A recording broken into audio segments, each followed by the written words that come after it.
សួស្តីឡាតូហ្នឹងហើយឡាតូខ្លាយជា top 6នៅក្នុង Rapper Fighter ហើយអញ្ចឹងចំពោះឡាតូតើឡាតូមានសង្ឃឹមចំនួនប្រមាណភាគរយបាទបងសម្រាប់ខ្ញុំខ្លួនឯងគឺខ្ញុំសង្ឃឹម 100% បងដោយសារថាវគ្គនេះយើងត្រូវចេញ 100% ដើម្បីធ្វើឲ្យខ្លួនឯង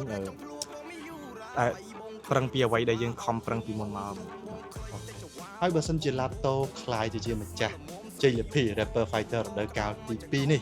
តើឡាតូមានក្តីសម័យអីជាមួយនឹងថវិកានិងជ័យលាភីរបស់ខ្លួនហើយ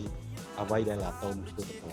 បាទបងសម្រាប់ GLP បើសិនជាខ្ញុំអាចទទួលបាននៅ GLP ខ្ញុំអាចយកប្រាក់មួយចំនួនទៅជួយផ្គត់ផ្គង់គ្រួសាររបស់ខ្ញុំក៏ដូចជាមួយចំនួនទៀតផ្គត់ផ្គង់លើខ្លួនឯងហើយនឹងអភិវឌ្ឍតន្ត្រីខ្លួនឯងឲ្យមានកាន់តែមាន quality ជាងមុនហើយមួយចំនួនតូចទៀតខ្ញុំអាចយកទៅបរិច្ចាគតាមមនុស្សផ្សេងៗសិនជា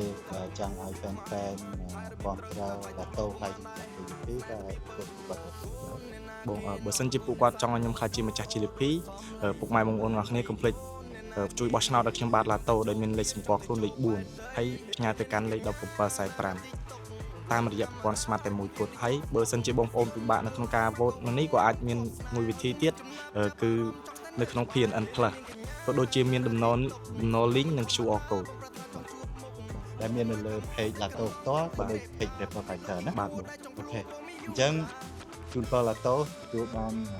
ជោគជ័យក្នុងរដូវកាលទី2នេះអរគុណ